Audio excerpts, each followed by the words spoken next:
এবার মিসড প্যাকেজের মিসড চান্সের যে প্যাকেজ তার দেখানো হচ্ছে, অনেকগুলো সম্ভাব্য সুযোগ তৈরি হয়েছিল যা থেকে গোল হয়নি, গোল একটি হয়েছে।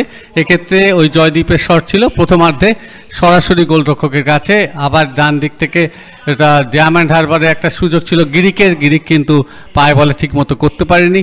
আবার একটি শট ওখানে রাহুল পাসওয়ান ছিলেন কিন্তু বল সরাসরি গোলরক্ষকের কাছে মেরে দিয়েছিলেন। এবার এক্ষেত্রে একটা সুযোগ ছিল, হেড ছিল ওখানে বসাকের, দেবজিৎ বসাক বাইরে, আবার ভাসানো বল ওখানে কিন্তু কোনো রকমে আঙুল লাগিয়ে বলটি বিপদ সীমা বার করে দেয়। জবি জাস্টিনের প্রয়াস এটিও বাইরে।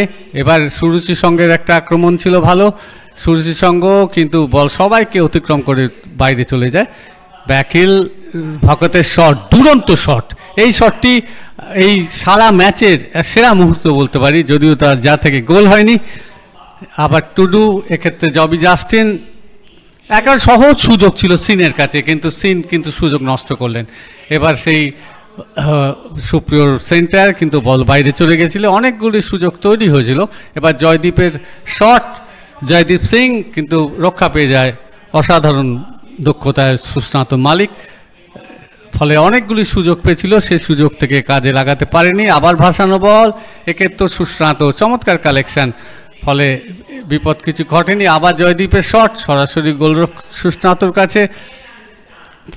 এইভাবেই খেলা গড়িয়েছে কিন্তু কোনোভাবেই দুর্গ পতন ঘটাতে পারেনি সুরুচি সঙ্গের খেলোয়াড়রা। আবার ফিস্ট, আবার একটা সুযোগ, এক্ষেত্রে বল চলে গেছিল শেষ পর্যন্ত ওই টুডুর কাছে। অমিত টুডু একটা চমৎকার শট নিয়েছিলেন কিন্তু আবার সুস্নাত বাঁ দিকে ঝাঁপিয়ে পড়ে বলের গতি রোধ করে। এইভাবেই খেলা গড়িয়েছে, খেলার এইভাবেই শেষ হয়েছে 1-0 গোলে ডায়মন্ড হারবারের অনুকূলে।